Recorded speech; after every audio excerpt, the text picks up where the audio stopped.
अध्याय 4 पादप जनन की विशिष्ट विधियां। इसमें हम अध्ययन करेंगे। पहले इसके बारे में थोड़ा परिचय देख लेते हैं कि जनन क्यों आवश्यक है पादपों में। तो अधिकांशतः पादप अपने जाति की अस्तित्व एवं निरंतरता को बनाए रखने के लिए प्राकृतिक रूप से कायिक एवं लैंगिक जनन की विभिन्न विधियों द्वारा अपनी संख्या को क्या करते हैं, बढ़ाते हैं। इसलिए जनन आवश्यक है और इसमें पादपों में कुछ विशिष्ट पाई जाने वाली जनन की कुछ विशिष्ट विधियां दे रखी है, जिसमें सबसे पहला है असंजनन, अनिषेक बीजकता, सूक्ष्म प्रवर्धन और कायिक प्रवर्धन। तो सबसे पहला पढ़ेंगे असंजनन। इसमें डेफिनेशन है, हैंस पिकलर ने 1908 में दी। सामान्य लैंगिक जनन का किसी एक ऐसी विधि द्वारा प्रतिस्थापन जिसमें अर्धसूत्रण तथा निषेचन नहीं होता हो, उसे हम क्या कहेंगे, असंजनन कहेंगे। एक असंजनन होता है वह दो प्रकार से होता है। पहला है बीजाणुविद असंजनन और दूसरा है युग्मोद्भिद असंजनन। बीजाणुविद असंजनन किसको कहेंगे, जिसमें भ्रूण का जो निर्माण होता है वह बीजांड का अथवा अध्यावरण आदि के किसी द्विगुणित कोशिका से होता है, तो उसे हम बीजाणुविद असंजनन कहेंगे। युग्मोद्भिद असंजनन किसको कहेंगे, जब भ्रूण का निर्माण होता है तो अगुणित भ्रूणकोश की किसी कोशिका से बिना निषेचन से संपन्न होता है, उसे हम युग्मोद्भिद असंजनन कहते हैं। अब आगे प्रोफेसर पदकचंद्र माहेश्वरी के अनुसार सन 1950 में इन्होंने असंजनन व उपसंयोजन की 4 विधियां दी, जो निम्न है। पहला है अनावृत्ति असंजनन, दूसरा पुनरावृत्ति असंजनन, तीसरा है अपस्थानिक भ्रूणता एवं चौथा है कायिक असंजनन। तो एक एक करके अध्ययन करेंगे। पहला है अनावृत्ति असंजनन। अनावृत्ति असंजनन में क्या होगा कि जब गुरु बीजाणु मात्र कोशिका में अर्धसूत्री विभाजन द्वारा अगुणित भ्रूणकोश बनता है, तब ये अगुणित अन्य कोशिका के बिना निषेचन के ही अगुणित भ्रूण बनता है, तो उसे अगुणित अनिषेक जनन कहते हैं। वैज्ञानिक जॉर्ज हैंसन ने 1928 में अगुणित अनिषेक जनन का अध्ययन किया। अब आगे बढ़ते हैं। अगुणित मादा युग्मोद्भिद की अंडे कोशिका के अलावा अन्य किसी अगुणित कोशिका से यदि भ्रूण का विकास होता है, उसे अगुणित अपयुग्मन कहते हैं। एग्जाम्पल है धतूरा और मक्का। अब दूसरी विधि है पुनरावृत्ति असंजनन। पुनरावृत्ति असंजनन भी 2 प्रकार से होता है। पहला है जनन अबीजाणुता और दूसरा है कायिक अबीजाणुता।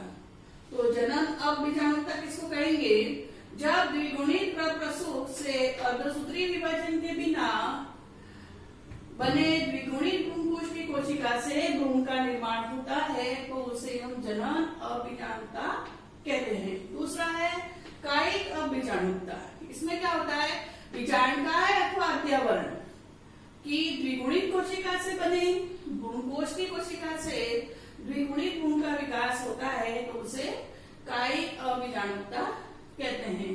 तीसरा है अपस्थानिक भ्रूणता। इसमें जब भ्रूण का निर्माण क्या होता है, भ्रूण कोश के बाहर होता है, स्थित बीजांड की अन्य किसी द्विगुणित कोशिका से होता है, तो उसे हम अपस्थानिक भ्रूणता कहते हैं। एग्जाम्पल है नींबू और आम में। चौथा है अपना कायिक असंजनन। कायिक असंजनन में क्या होता है, जब पुष्प के स्थान पर बनी पत्र कलिकाओं या कायिक प्रवर्धों का मात्र अंकुरण होता है, तब उसे कायिक असंजनन कहते हैं। एग्जाम्पल है प्याज और अगेव।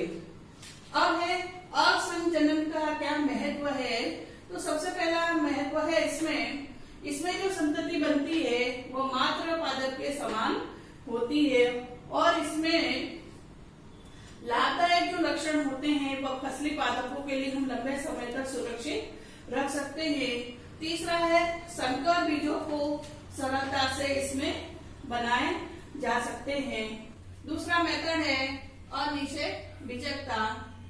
इसमें जब बीज का निर्माण बिना निषेचन के ही अंडाशय की किसी भी द्विगुणित कोशिका से होता है उसे क्या कहेंगे? अनिषेक बीजकता कहते हैं। ये जो अनिषेक बीजकता से बनने वाले जो बीज होते हैं वह द्विगुणित होते हैं और अनिषेक बीजकता की जो प्रक्रिया है वह अपस्थानिक गुणता के समान होती है। अब आगे तीसरा है सूक्ष्म प्रवर्धन। यह कैसी है विधि? आधुनिक तकनीकी है ये।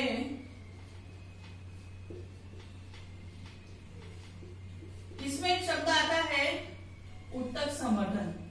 तो उत्तक संवर्धन किसे कहेंगे? तो पादपों के जीव द्रव्य को कोशिकाओं, उत्तकों, अंगों या संपूर्ण तंत्र को अलग करके ऊंचे संवर्धन माध्यम पर निर्जमीकृत या नियंत्रित परिस्थितियों में संवर्धित करने की प्रक्रिया को क्या कहते हैं? उत्तक संवर्धन या टिश्यू कल्चर कहते हैं। एक शब्द इसमें आएगा कैलस। कैलस किसको कहेंगे? तो अविभेदित कोशिकाओं के समूह को क्या कहते हैं? कैलस कहते हैं। और इसमें फिर विभेदन होने से प्ररोग व मूल जन्म होने से नवोत्पित पादप का क्या होता है? निर्माण होता है, बनता है। ये जो नवोत्पित पादप होते हैं वह दृढ़ीकरण व वातानुकूलन होने पर इनको प्राकृतिक आवासों में क्या कर दिया जाता है? स्थापित कर दिया जाता है। एक और शब्द है इसमें सूक्ष्म परिवर्तन की डेफिनेशन किसे कहेंगे? तो कम समय सीमित स्थान में आर्थिक महत्व के असंख्य पादपों को विकसित करने की इस पात्रे संवर्धन तकनीक को क्या कहते हैं? सूक्ष्म प्रवर्धन कहते हैं। ये जो सूक्ष्म प्रवर्धन का जो मेथड है वो लेबोरेटरी में किया जाता है, उत्तक संवर्धन माध्यम। एग्जाम्पल है आर्किड, ग्लेडियोलस और गुलदाउदी। आगे बढ़ते हैं बहुभ्रूणता। ये तो हो गए सब मेथड। अब आगे है बहुभ्रूणता। बहुभ्रूणता किसे कहेंगे? पॉलीएम्ब्रियन। जब बीज में एक से अधिक भ्रूणों के विकसित होने को क्या कहते हैं? बहुभ्रूणता कहते हैं। जो बहुभ्रूणता है वह वैज्ञानिक एल्बोनी वॉन ल्यूवेनहॉक ने 1719 में सबसे पहले संतरे के बीजों में इन्होंने खोज की। अब अनावृति बीजों में क्या होता है? ये जो बहुभ्रूणता है वह इनका क्या होता है? सामान्य लक्षण होता है, परंतु आवर्त बीजी में कुछ वंशों में ही बहुभ्रूणता पाई जाती है। एक एग्जाम्पल है वेंडा। ये जो अधिक पादप है इसमें क्या होता है? जब बीज के अंकुरण के समय एक से अधिक परिपक्व भ्रूणों का निर्माण होता है। एग्जाम्पल है वेंडा। अब हम पढ़ते हैं आगे। जो आवर्तबीजी पादपों में कुछ वंशों में बहुभ्रूणता पाई जाती है वह किन कारणों से होती है? तो निम्न है। सबसे पहला कारण है युग्मनज या प्रागभ्रूण में विदलन होने से। दूसरा है भ्रूणकोश में अंडकोशिका के अतिरिक्त किसी अन्य कोशिका के सक्रिय होने से। तीसरा है बीजांड की बीजाणुवित कोशिकाओं की सक्रियता से होने के कारण। चौथा है बीजांड में एक से अधिक भ्रूण कोशों का विकसित होने से आवर्तबीजी पादपों में भ्रूणता का कारण होता है। बहुभ्रूणता का वर्गीकरण वैज्ञानिक ब्राउन ने 1859 में बीजांड के विभिन्न हिस्सों की प्रकृति एवं अन्य आधारभूत लक्षणों के आधार पर 4 भागों में बांटा। सबसे पहला है विदलन बहुभ्रूणता, दूसरा है भ्रूणकोश में अन्य कोशिका के अतिरिक्त किसी अन्य कोशिका से भ्रूण की उत्पत्ति। तीसरा है भ्रूणकोश के बाहर स्थित बीजांड की किसी भी द्विगुणित कोशिका से भ्रूण का विकास। और चौथा है बीजांड में एक से अधिक भ्रूण कोशों का विकास। तो सबसे पहला पढ़ते हैं विदलन बहुभ्रूणता। तो विदलन बहुभ्रूणता है यह आवृतबीजी पादपों के बीजों में निम्न प्रक्रिया इसमें होती है। पहला है युग्मनज, प्रागभ्रूण और तंतुमय भ्रूण मेथड इसमें होता है। तो युग्मनज में क्या होता है, युग्मनज की कोशिकाओं में अविभेदित विभाजन से एक पिंडनुमा संरचना बन जाती है और ये पिंडनुमा संरचना निबार की ओर जो स्थित होता है उस ओर की कोशिकाएं वृद्धि करती हैं और प्रत्येक कोशिका नया भ्रूण का निर्माण करती है। दूसरा है प्रागभ्रूण। प्रागभ्रूण में क्या होता है, इसमें कलिकाएं या अतिवृत्तियां निकल आती है, कलिका एवं अतिवृत्तियां। तो प्रत्येक अतिवृत्ति होती है वह भ्रूण का निर्माण करती है। अब इसमें तंतुमय में क्या होता है, जब प्रागभ्रूण क्या होता है, शाकित हो जाता है, प्रागभ्रूण शाकित हो जाता है और प्रत्येक शाखा इसकी क्या होती है, भ्रूण का निर्माण करती है। तो इस तरह से विदलन बहुभ्रूणता हमने पढ़ा। दूसरा है भ्रूण कोश में अन्य कोशिका के अतिरिक्त किसी अन्य कोशिका से भ्रूण की उत्पत्ति। इसमें कहा है देखिए, अन्य कोशिका के अतिरिक्त किसी अन्य कोशिका से, अन्य कोशिका कौन सी होगी एक कोशिका में, तो सहायक कोशिका हो गई।